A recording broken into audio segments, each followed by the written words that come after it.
que um bebê recentemente nascido na América,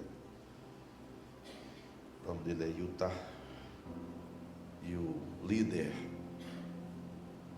do satanismo global, isto é, o Papa da Igreja Satânica, ele afirmou que o rei deles é nascido, e assim que os cristãos partirem, esse rei vai reinar. Então seja verdade, seja mentira, não sei, não tem como eu saber. Como a própria revista diz, é um comentário americano. Mas se é verdade, se esse guri, como diz esse Papa satânico, é de fato o que eles esperam governar, então este será a personificação do anticristo, e ele só vai reinar quando o Cristo vier nos buscar.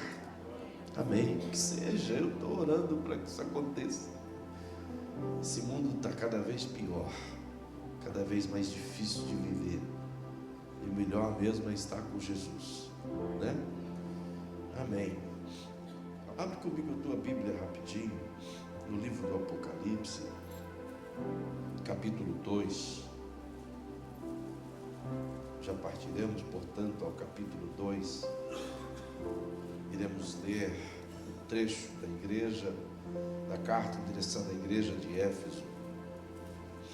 Diz assim: ao anjo da igreja de Éfeso escreve: isto diz aquele que tem na mão direita as 7 estrelas, que anda no meio dos 7 candeeiros de ouro. Conheço as tuas obras, e o teu trabalho, e a tua perseverança, e que não podes suportar os maus, e que puseste à prova os que dizem, ou os que se dizem apóstolos e não são, e os achastes mentirosos. Tens perseverança, e por causa do meu nome sofreste, e não desfaleceste. Tenho, porém, contra ti, que deixaste o teu primeiro amor. Lembra-te de onde caíste, arrepende-te e pratica as primeiras obras. Se não te arrependeres, brevemente virei a ti, e removerei do seu lugar o teu candeeiro, se não te arrependeres. Tens, porém, a teu favor, que odeias as obras dos nicolaítas, os quais eu também odeio. Quem tem ouvidos, ouça o que o Espírito diz às igrejas. Ao que vencer, dar-lhe-ei a comer da árvore da vida, que está no paraíso de Deus. Amém. Queridos, como a gente já vinha falando acerca desse livro, trabalhamos evidentemente no domingo anterior acerca da preciosidade do capítulo 1 em vislumbrar o Cristo como ele de fato é. E João agora nos leva ao segundo capítulo, e desta feita há uma série de mensagens às 7 igrejas principais da Ásia Menor. Portanto, são chamados aqui nesses 2 e 3 capítulos, essa sequência de 7 igrejas, 7 cartas, cada uma com o seu conteúdo, cada uma com a verdade que Deus em Cristo queria expressar. Lembrando que estas igrejas não eram as únicas na Ásia, mas eram as igrejas que representavam como um todo todas as demais, justamente pelo perfil espiritual, pelo perfil estratégico, e também pelo fato de elas abrigarem uma quantidade de pessoas relevantemente importantes na divulgação do Evangelho às outras nações naquele tempo. E principalmente pelo fato de que estas igrejas representam sumariamente o perfil das igrejas que viriam nascer, e dos tempos vindouros. E dentro de um contexto escatológico ou mesmo teológico, estas 7 igrejas são representadas como fases distintas da igreja na terra. Embora isso seja uma forma interpretativa do texto, não seja propriamente aquilo que o Cristo quis expor, mas se instrumentaliza esses 2 capítulos para fazer com que essas igrejas sejam condicionadas aos tempos que foram se passando até os dias de hoje. Como, por exemplo, sendo a igreja de Éfeso a primeira carta, que aqui lemos, representando a igreja primitiva, a igreja daquele período, a igreja que durou até os meados do ano 320, 360 depois de Cristo. Evidentemente, as demais igrejas seguem essa mesma metodologia de aplicação dentro do contexto teológico.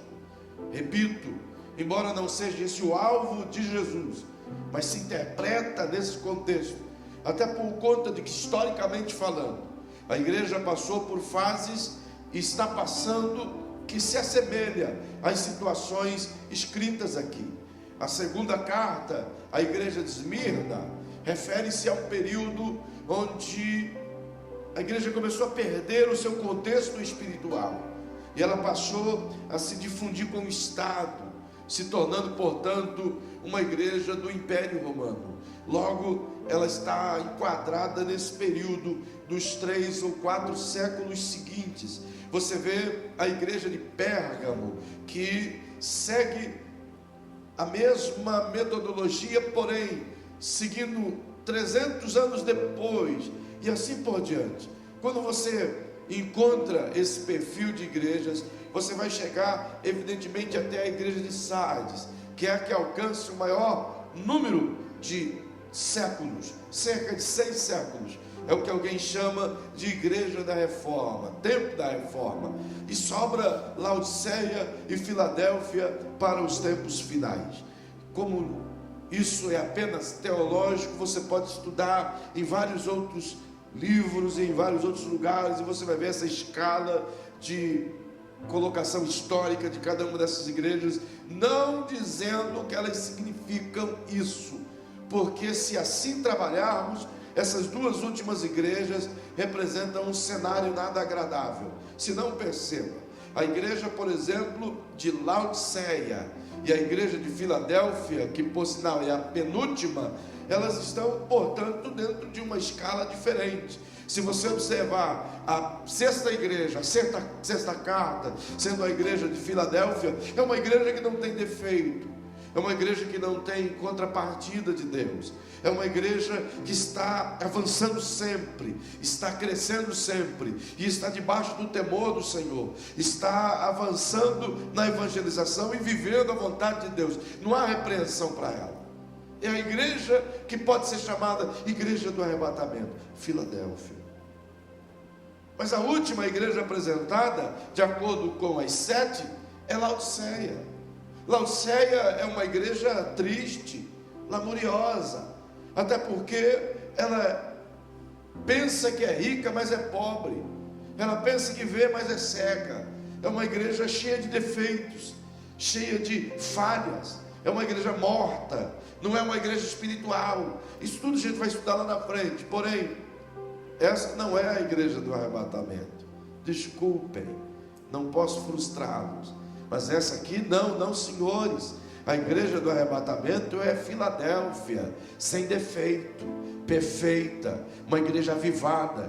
E esteja certo que antes do arrebatamento, o Cristo vai derramar uma vez mais a sua graça, fazendo com que o Espírito Santo inunde milhões e milhões e milhões de pessoas uma vez mais, porque Ele vai levar uma poderosa igreja no arrebatamento. Esteja certo. Alguém um dia me disse: pastor, não posso concordar com o senhor, porque o céu evidentemente é menor do que o inferno. Eu digo: como pode ser o céu menor do que o inferno? E esse alguém me disse: é fato, a Bíblia ensina. que são poucos os que chegam ao céu. Portanto, Laodiceia é o lugar certo do nosso tempo, pois são poucos os que serão arrebatados. É uma igreja que vai permanecer na grande tribulação. Afinal de contas, o arrebatamento será apenas para alguns. E eu digo, como pode-se afirmar tal coisa? E ele disse-me, a Bíblia está cheia de informações. Se buscar lá atrás, lá no início de tudo, irá perceber exatamente isso. No dilúvio de 300 e poucos milhões que se sabe que existia na região de Noé, apenas 8 se salvaram. Saindo do Egito para entrar na terra prometida, de 3 milhões, apenas 2 daquela geração entraram. E se observar isso ao longo dos textos, sempre iremos perceber que de 10 voltou apenas 1, de 10 virgens apenas 5 estavam prontas, e assim por diante. Ora, ainda tem o texto, segundo esse irmão, que Jesus disse que há um caminho largo, espaçoso, que conduz a uma porta larga e espaçosa, e muitos são os que andam por ele. E há em contrapartida um caminho estreito, apertado, que conduz a uma porta estreita e apertada, e poucos são os que andam por ele. De acordo com esses textos, é verdade, o céu é sempre a minoria, irá para lá sempre o restinho, um pouquinho. E eu digo, não consigo concordar com isso. E ele disse, então prova-me a sua teoria. Eu digo, teoria não tem, mas eu tenho que creio. Quando Jesus disse isso, se disse verdade.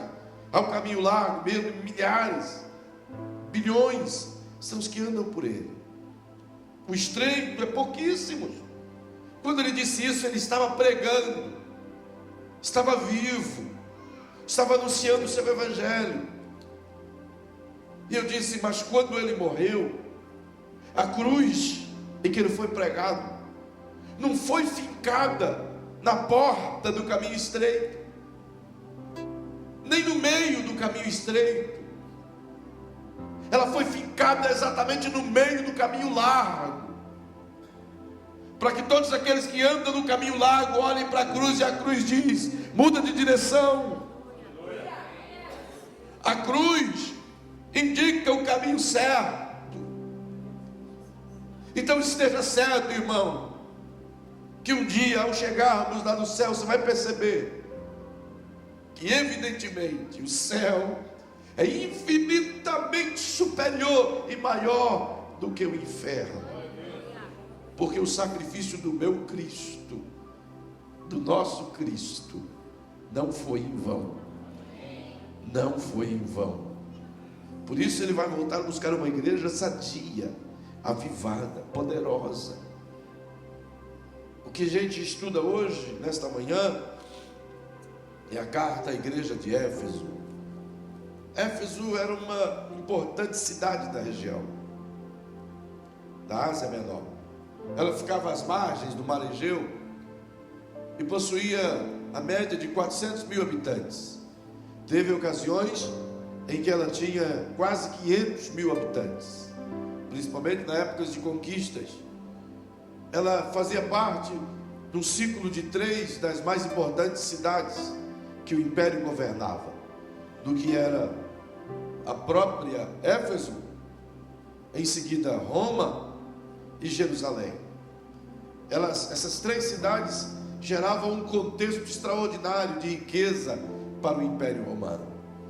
Embora ela tenha sido fundada quase 1000 anos antes de Cristo, ela se tornou de fato Éfeso somente quando Roma a tornou capital da província romana na Ásia Menor. Isso nos meados de 130, 133 antes de Cristo. Perceba que essa cidade ela era opulenta, ela tinha um comércio fortíssimo. Estuda-se sobre ela e descobre que ela tinha cerca de 65 a 70% de sua população era gente abastada financeiramente. Era uma cidade riquíssima, uma cidade importante. Ela tinha um porto comercialmente, dizendo o mais importante da Ásia. Tudo passava por ali. Ela era a porta de entrada para quem ia para o Oriente Médio e quem ia para a Europa. Tinha que passar por Éfeso. E é interessante que, por conta de ser uma cidade abastada, rica, importante para o império, os ricos da cidade mandaram construir, e fizeram isso de fato, em todas as entradas de Éfeso. Tinha as famosas casas de banho públicas. Ninguém entrava na cidade para fazer compra ou para trabalhar sem antes tomar banho. A cidade era requintada. A casa de banho era pública justamente para que todo viajante pudesse entrar ali, se banhar, trocar suas vestes e então entrar na cidade. Perceba como eles cuidavam das coisas. Ela tinha lindos jardins, ruas bem feitas, todas limpas, bem cuidadas. Roma trouxe mais de 400 estátuas que representavam as divindades romanas, o governo romano, deixando a cidade numa beleza incrível. Perceba que ela possuía uma das 7 maravilhas do mundo, de então reconhecida, que era o grande templo, que no Antigo Testamento era chamado de deusa Artemis, e nos tempos romanos passou a ser chamada de Diana, a deusa dos Efésios, que é também chamada de rainha dos céus, que está associada ao Apocalipse como mãe das abominações. Perceba, portanto, que esse domínio satânico dentro dos céus de Éfeso, que estava sob esse contexto espiritual de Diana dos Efésios, é dominante até os dias de hoje, e vieram as gerações futuras, mediante esse poder engendrado de Satanás nesse lugar. Perceba que esse templo suntuoso de mármore se destacava, e ainda hoje se destaca em suas ruínas, que é um dos pontos turísticos mais importantes da Turquia. Além disso, ela possuía um teatro ao ar livre, que abrigava 25 mil pessoas sentadas. E diga-se de passagem, que até hoje está lá essa estrutura. Quem está no palco não precisa de nenhum instrumento como esse do qual eu estou falando, para poder transmitir a fala àquele último que está sentado no último lugar da arquibancada, porque ele escuta como se estivesse tão próximo. Tal é a envergadura e a engenhosidade desse ambiente. É lá que Paulo pregou algumas vezes. Nessa cidade, o apóstolo Paulo chegou cheio do Espírito Santo para anunciar o Evangelho. E a primeira coisa que ele descobre ao chegar em Éfeso, Atos capítulo 19, ele encontra 12 irmãos e começa a conversar com esses irmãos. Estes haviam sido evangelizados por um pregador importante chamado Apolo, que conhecia o cristianismo associado ao judaísmo. E quando Paulo chega, pergunta a esses irmãos: escuta, vocês já foram batizados no Espírito Santo? E eles disseram: não, nós nunca ouvimos falar de Espírito Santo. Nós fomos batizados apenas no batismo de João. Então o apóstolo Paulo disse: então chega para perto de mim aqui. Vocês querem ser batizados no Espírito Santo? Sim, nós queremos. Então Paulo começou a falar e pôs as mãos, e todos eles foram batizados no Espírito Santo. E começaram a falar em outras línguas. E essa gente encheu-se de poder. E Éfeso se tornou na mais importante igreja do cristianismo da época. Uma igreja poderosíssima, uma igreja pujante, cheia de homens poderosos.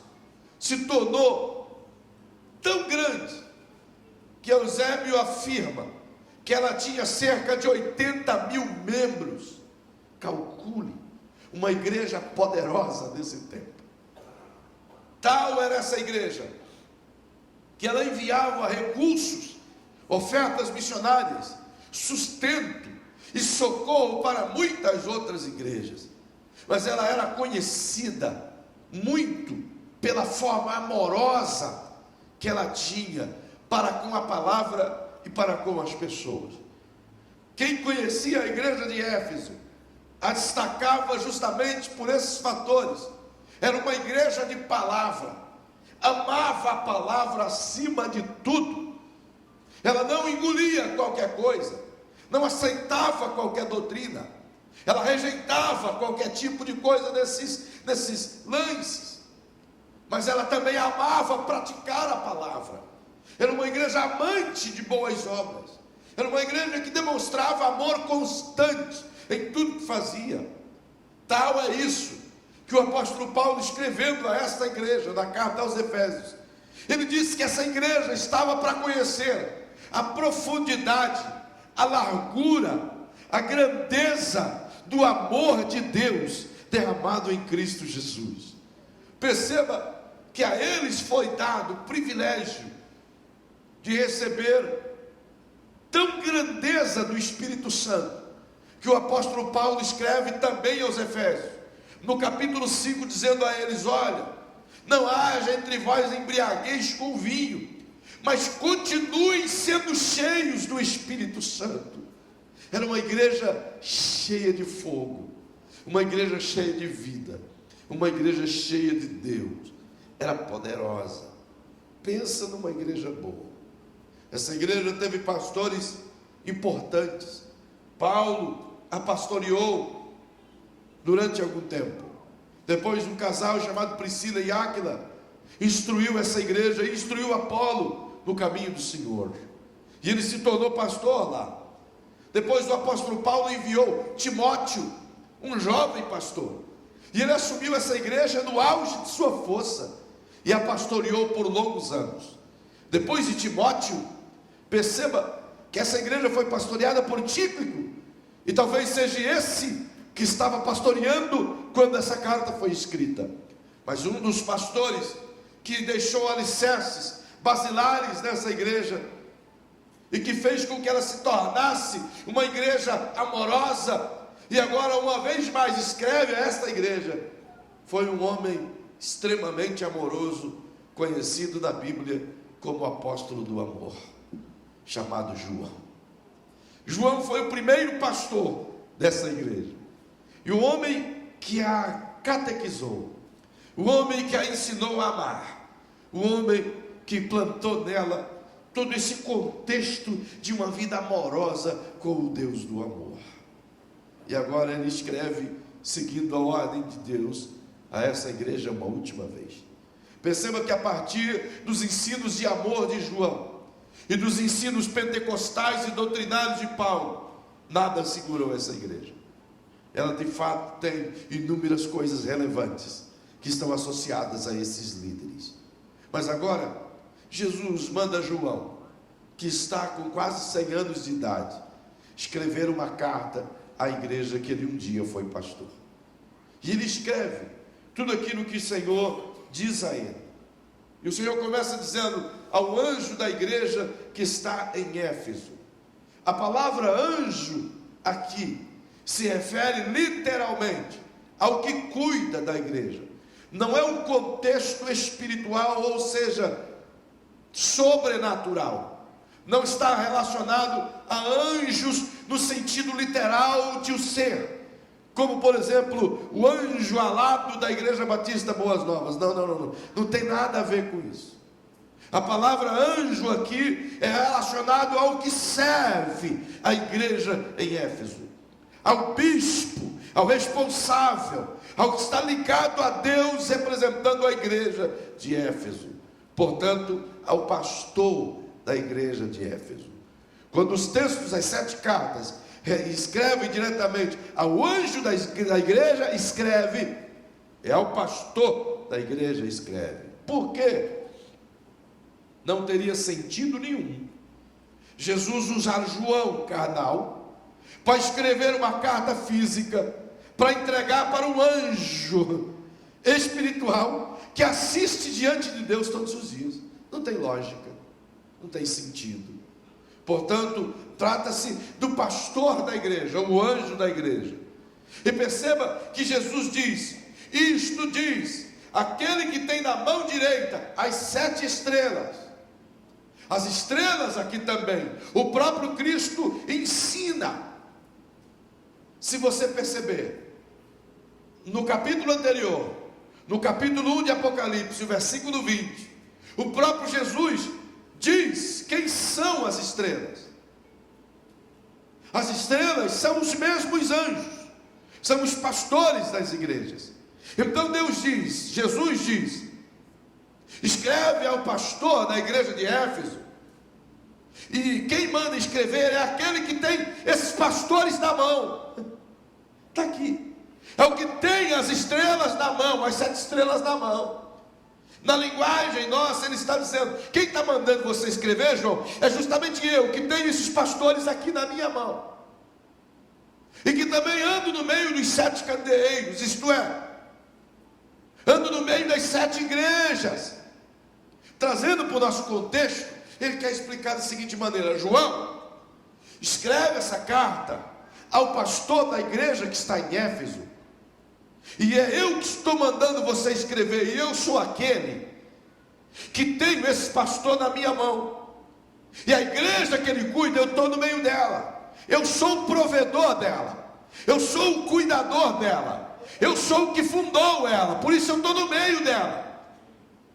Ele quer dar essas 3 coisas.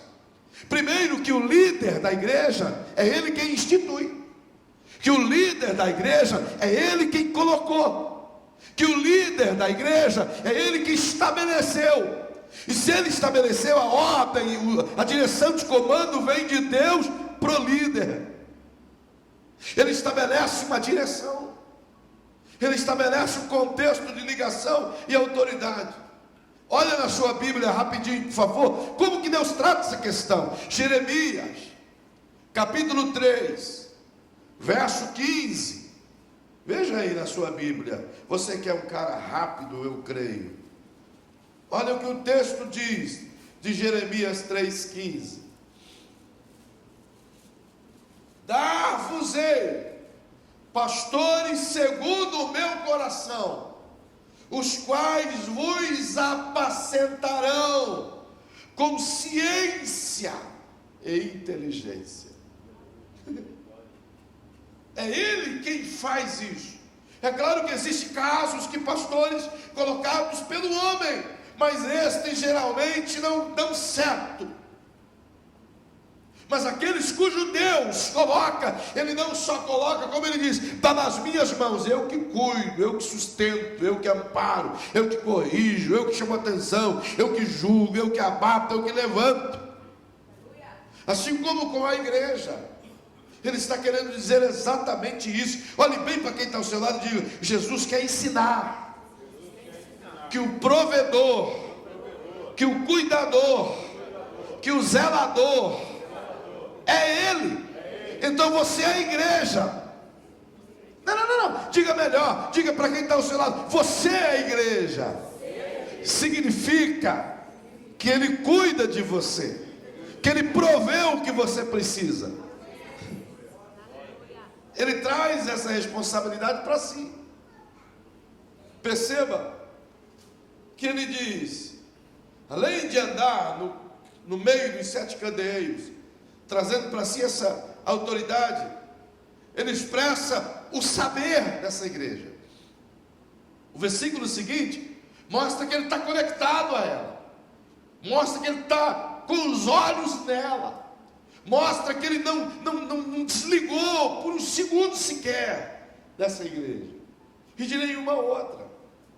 A ligação entre o versículo 1 e o versículo 2 dá uma mensagem e poderosa, porque perceba, ele mostra que ele que está no comando, e a prova de que está no comando está no verso 2, ele diz: eu conheço as suas obras. Olha o que ele faz: conheço as suas obras, e o teu trabalho, e a tua perseverança. E ele vai mais fundo, ele diz: eu sei que você não consegue suportar os maus. Ele está dizendo: eu conheço teu caráter, conheço tua lisura. E assim vai. Ele esboça 9 valores dessa igreja. Ele faz 9 elogios. Ele destaca 9 virtudes. atitudes. Perceba que o que Jesus faz aqui é glorioso. Vamos tentar, de maneira breve, pensar nisso. De acordo com o versículo 2, vai destacando na sua Bíblia, ou anotando na sua alma, no seu coração, para você entender. Perceba, a primeira coisa que ele destaca é as obras que eles faziam. Jesus estava dizendo a eles: olha, gente, eu sei exatamente o teor, a grandeza, a importância das obras que vocês executam. Eu sei, eu as conheço. Eu sei de cor e salteado. Eu sei o quanto vocês se dedicavam aos pobres. Eu sei o quanto vocês ajudavam as igrejas missionárias. Eu sei o quanto vocês se dedicam na igreja. Eu sei o tanto de tempo que vocês atuam nos cultos, nas obrigações da igreja, nos trabalhos do reino. Eu sei tudo que vocês estão fazendo. Obras se refere a atitudes deliberadas de fazer alguma coisa em prol do reino e do próximo. Além das obras que são partidas de um coração voluntário, ele diz: eu conheço também o seu trabalho. Trabalho é um pouco mais além. Trabalho fala não apenas da disposição de fazer algo em prol de si mesmo, mas muito mais que isso, fala da disposição de rejeitar todo sentimento, todo desejo de preguiça.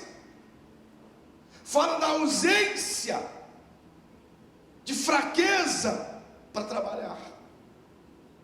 Fala da ausência, da indisposição de viver pelas próprias custas. Fala da coragem de trabalhar para ajudar quem não tem. Trabalho não é algo simplesmente por obrigação, mas todo tipo de trabalho efetuado, ainda que seja remunerado, ele tem o seu dom de voluntariado, sem dúvida alguma. Perceba que ele sabe exatamente aquilo que é feito por reino, e sabe diferenciar aquilo que você faz no seu dia a dia, e que isso está associado também às coisas que produzem bênção no reino. Mas mais que isso, ele disse: eu conheço também a tua perseverança. E ele repete essa mesma fala, dando uma dualidade de elogio. A perseverança da igreja de Éfeso é tão pujante, que mesmo diante de perseguição, de afronta, de morte, de guerra, de desapontamentos, em momento algum essa igreja deixou de perseverar naquilo que foi ensinado. Aquilo que lhe foi ensinado por João está relacionado àquilo que a igreja de Jerusalém vivia. Se não, olhe comigo, lá em Atos capítulo 2, e o versículo 42, diz que a igreja de Jerusalém, na qual João também estava, perseverava unânime na doutrina dos apóstolos, isto é, palavra, na oração, no partir do pão e na comunhão. Perseverança contínua. Tudo que você tem vontade de fazer, parar, mas perseverar é resposta da tua atitude de querer chegar até o fim. E ele reconhece essa igreja como quem está dizendo: vocês tendo todos os motivos do mundo para pararem, mas vocês perseveraram, oraram mais, jejuaram mais, insistiram mais, se esforçaram mais. Uma igreja perseverante, uma igreja que luta. Mas ele faz algo tão poderoso aqui, e diz: e que não pudestes, e que não podes suportar os maus. Que lindo! Jesus está dizendo para essa igreja: eu sei que vocês não fazem concessões para o pecado, eu sei que vocês não se associam a obras infrutuosas das trevas, eu sei que vocês não aceitam suborno, eu sei que vocês não têm 2 pesos e 2 medidas, eu sei que vocês não são levianos, Eu sei que na minha frente vocês são um, e quando estão ausentes de mim são o mesmo. Eu sei disso. E eu sei que vocês não suportam conviver com vocês, gente que viva na leviandade. Ele está dizendo, eu sei que vocês estão buscando santidade e não aceitam conviver com a podridão, não suportam o mal. Ele está dizendo, eu sei que quando vocês estão andando por esse mundo e vendo as injustiças, vendo a corrupção, vendo a miséria, vendo a dissolução das pessoas, eu sei que isso dói em vocês, que vocês odeiam isso. Isso é aprazível a Ele. Quando a gente não consegue suportar o que é mal. Essa igreja, ela não tinha prazer em escutar qualquer coisa, nem se comprazer em notícias diárias, ou em filmes, ou em novelas malignas, que demonstram a destruição dos outros. Essa igreja, de maneira nenhuma, comungava com quem tratava mal o menor, o desvalido, o fraco, ou mesmo o forte. Essa igreja não. Essa igreja era de caráter. Ela tinha certeza do que queria, para onde ia e o que iria fazer. Por isso Jesus diz, eu sei que você não pode tolerar, que você não faz concessão. Não sei se vocês perceberam, mas a igreja vem sofrendo uma mutação ano após ano. Há alguns anos atrás, quando se falava de divórcio na igreja, causava ânsia de vômito em muitos irmãos. Hoje é normal, não causa mais nada na gente, é comum, e não batalhamos para que isso seja coibido ou tirado do nosso meio. A gente deixou isso ser comum. Há alguns poucos anos atrás, quando falava do homossexual cantando na igreja, uau, isso, Deus o livre, olha, o sangue de Jesus está amarrado. Só que hoje já está tão comum que boa parte não se importa mais. Há igrejas que já estão abraçando tudo e todos do jeito que me venha, como está e permaneça como tu quiser. Não se admire se a igreja brasileira amanhã declarar em alto e bom som que é tudo normal, que o homem pode ter 2 ou 3 mulheres como quiser. Não se admire.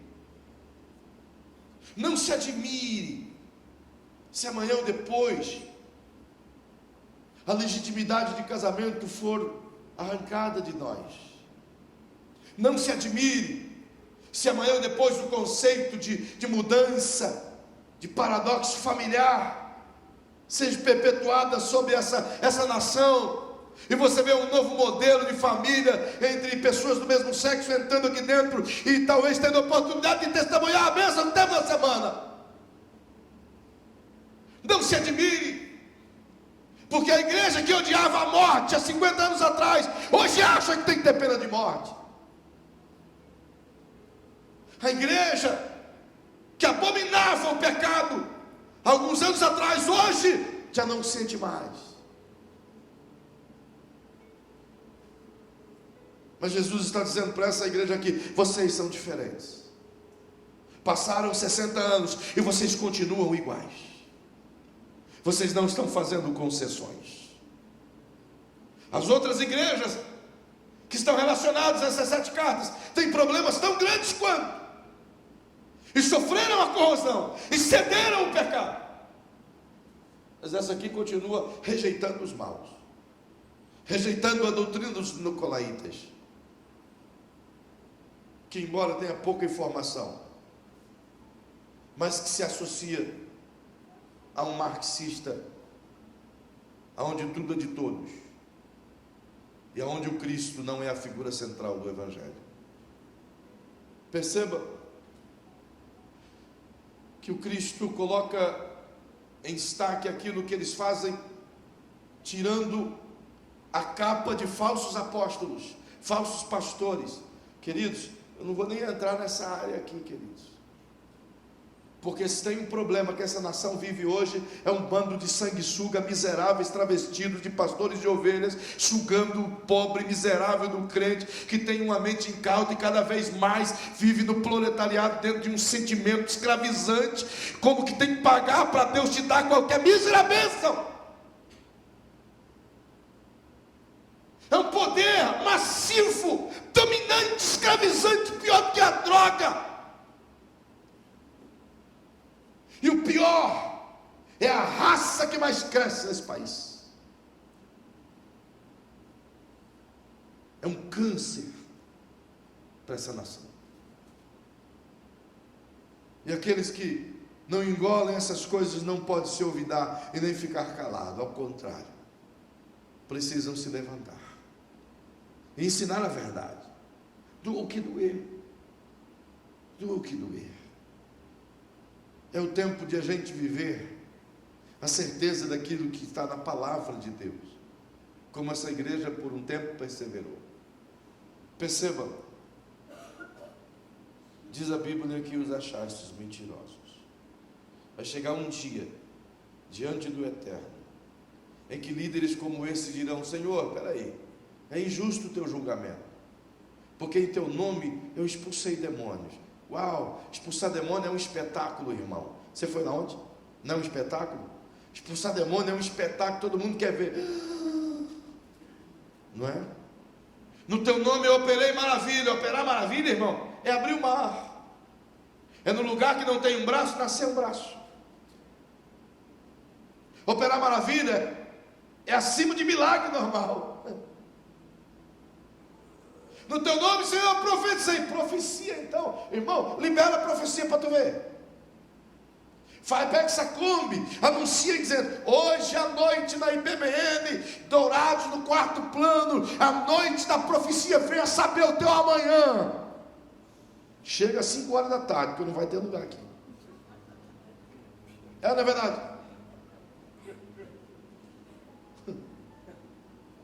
Mas disseram: Senhor, nós fizemos tudo isso. E o Senhor disse: apartai de mim, que eu não te conheço. Milagre, operação, coisas escabrosas não é aprovação de conduta. Posso ser um crápula, mas se eu disser pelo nome de Jesus, os demônios me submetem. Posso ser um maluco, mas se eu orar pelo nome de Jesus, a enfermidade vai embora. Porque não é a pessoa, é o nome. É o nome dele. A autoridade está no nome dele. Mas isso não aprova a minha conduta. Então Jesus está dizendo assim: você colocou a prova, e eles ficaram como mentirosos. Mais ainda, tens perseverança, e por causa do meu nome sofreste, mas não desanimou. Mas aí o versículo 4, ele diz assim: só tem uma coisa que eu tenho contra você. E o que é, Senhor? Que você perdeu o seu primeiro amor. Perdeu não, deixou. A palavra deixou aqui é a mesma palavra apaquê no grego, que é utilizada para divórcio. Separou deliberadamente, desistiu deliberadamente. A palavra deixou aqui quer dizer: Senhor, tem outra coisa mais importante no teu lugar. Então ele diz: tudo que eu tenho contra você é apenas isso, que você deixou seu primeiro amor. Que primeiro amor é esse? O que é que o Cristo quer dizer aqui? O que ele está tentando focar nessa igreja? Ele dá a resposta no versículo 5. E o começo do versículo 5 ele diz assim, ó: lembra, olha para quem está o seu irmão e diga assim: lembra. Sabe o que Jesus quer dizer para a igreja de Éfeso? Lembra quando você passava várias horas comigo? Lembra quando você me amava acima de qualquer outra coisa? Lembra quando você tirava o dia inteiro só para ficar cantando para mim? Lembra quando você reclinava a sua cabeça no meu peito e ouvia a minha voz? Lembra quando você buscou ter comunhão comigo e estabeleceu um tempo que ninguém pôde tirar? Lembra que a gente era um só? Lembra que eu partilhei coisas íntimas com você? Lembra que eu abri meu coração para você a partir do momento em que você abriu o seu para mim? Lembra das muitas horas que estivemos caminhando junto, lado a lado, embora só via os seus passos na areia, mas o meu estava lá junto com o teu? Lembra dos nossos tempos de intimidade? Lembra daquelas vigílias de oração que você ficava comigo me importunando e eu te enchia de graça? Lembra quando eu te usava no mercado para falar com alguém e você saía de lá feliz porque eu estava com você, você me ouvia? Lembra? Ele está dizendo: tudo que você tem que fazer é lembrar. Está tudo aí na tua mente. O tempo que você tinha relacionamento comigo, o tempo que eu não era apenas uma imagem, o tempo que eu não era apenas um Deus que serve às suas necessidades básicas, o tempo em que as suas basicalidades não tomavam lugar na sua espiritualidade, o tempo onde eu realmente era importante na sua vida. Lembra? Se você se lembrar, arrepende-te. Aí ele diz: arrepende-te, volta lá atrás, volta àquele amor antigo. Na verdade, o que o Cristo quer dizer nas palavras do nosso tempo é: você tem um monte de virtudes, mas eu sinto falta de você. Você é perfeito em tudo, mas você está distante de mim. Então você pode caminhar nessa vida com perfeição. Você pode ser uma Madre Teresa de Calcutá. Você pode ser um Nelson Mandela. Você pode ser um líder extraordinário. Você pode fazer com que a sua vida seja mártir em prol do pobre. Você pode fazer com que o mundo te conheça pela sua misericórdia e a sua bondade. Você pode ser conhecido por todos pela sua maneira gentil de tratar as pessoas, de ser.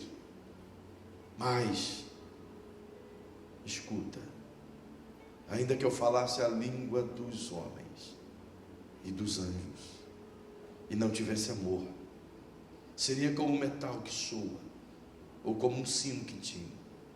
Ainda que eu tivesse o dom de profecia e conhecesse todos os mistérios e toda a ciência, e ainda que eu tivesse toda a fé, de maneira tal que transportasse os montes e não tivesse amor, nada seria. E ainda que distribuísse toda a minha fortuna para o sustento dos pobres, e ainda que entregue o meu corpo para ser queimado, e não tivesse amor, nada disso me aproveitaria. O amor é paciente, é benigno. O amor não inveja, não se vangloria, não ensoberbece, não se porta inconvenientemente, não busca seu próprio interesse, não se irrita, não suspeita mal. O amor não se alegra com a injustiça, mas se regozija com a verdade. Tudo sofre, tudo crê, tudo espera, tudo suporta. O amor nunca falha, mas havendo profecias cessarão, havendo línguas desaparecerão, havendo ciência passará, pois em parte conhecemos e em parte profetizamos. Mas quando vier o que é perfeito, então o que é em parte será aniquilado. Agora permanecem esses três: a fé, a esperança e o amor. Mas o maior destes é o amor. Jesus está dizendo: eu não quero mais nada de você, apenas que me ame, apenas que relacione comigo. Ele diz: volta, muda teu pensamento, muda sua mente e volte a fazer as primeiras obras. As primeiras obras só é possível fazer se estiver cheio de amor. Só é possível amar se estiver sendo amado. Só é possível olhar para o pobre e amá-lo se o amor de Deus estiver em mim e se eu estiver nele. Jesus então reforça-nos esta manhã, dizendo: eu sei que tu és um bom crente, tem uma boa reputação, é uma ótima igreja, mas isso não é o bastante. Isso não é o bastante. O mais importante é relacionamento com o Criador. A igreja de Éfeso, ao longo de 40 anos, perdeu tudo o que tinha de mais importante: sua essência amorosa.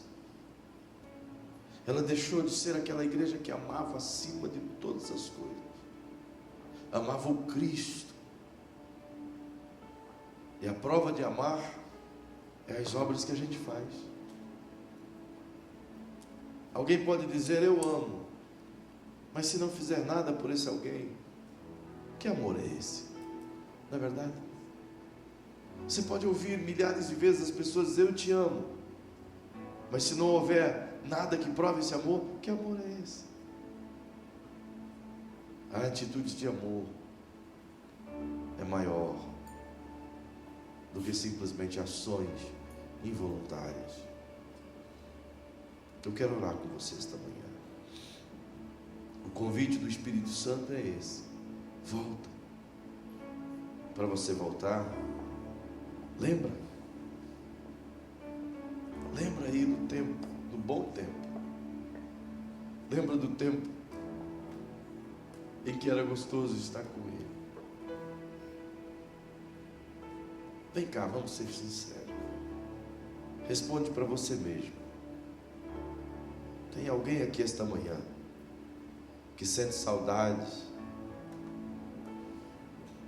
de momentos maravilhosos que teve com Jesus? Se você sente essa saudade, feche seus olhinhos. Alimente tua alma agora com essa lembrança. Lembra disso. Ao a tua lembrança vir, então você diga para Ele: Senhor, eu quero voltar. Eu quero voltar. Eu me arrependo, Senhor, de ter colocado as coisas no lugar da comunhão. Todas as vezes que você propõe no seu coração em dizer: Pai, amanhã eu vou me levantar a tal hora e vou estar contigo, vou estar falando contigo. Todas as vezes que você propõe isso, o relógio desperta e você não consegue vencer o sono e volta a dormir. Saiba disso.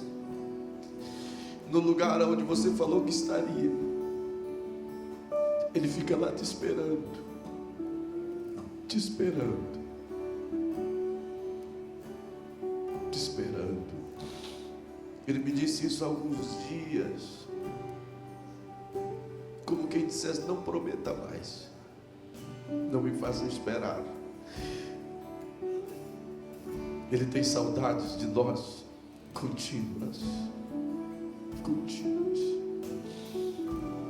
Oh, eu quero orar com você esta manhã. Se arrependa, volte atrás, meu Paizinho querido. O Senhor é a nossa fonte. Às vezes nós transformamos esse relacionamento, Pai, em apenas uma troca, em apenas um processo mercantil. Às vezes, Senhor, nós fazemos de Ti apenas a nossa fonte de renda, de sustento, de socorro, quando na verdade, mais do que provedor, Tu és o Pai. E mais importante do que os bens é o relacionamento, Senhor. Mas a gente erra, a gente peca, a gente troca tudo. A gente esquece que Tu não és um Deus apático, morno, uma estátua. Mas, Senhor, volta para o Teu lugar. Volta para o trono do meu coração, do nosso coração, Senhor. Nos ajuda, Senhor. Nos ajuda a voltar ao amor, ao primeiro amor, onde todas as obras serão frutuosas, sim, mas a partir desse relacionamento. Nos ensina a não perder de vista a Tua presença, Senhor. Nos ensina a agarrar nas Tuas asas e não deixar o Senhor partir sem nos abençoar. Nos ajuda, Senhor, a voltar para casa, a ser filhos outra vez. Nos ajuda, Senhor, a ser filho outra vez. Eu te peço isso agora, Pai,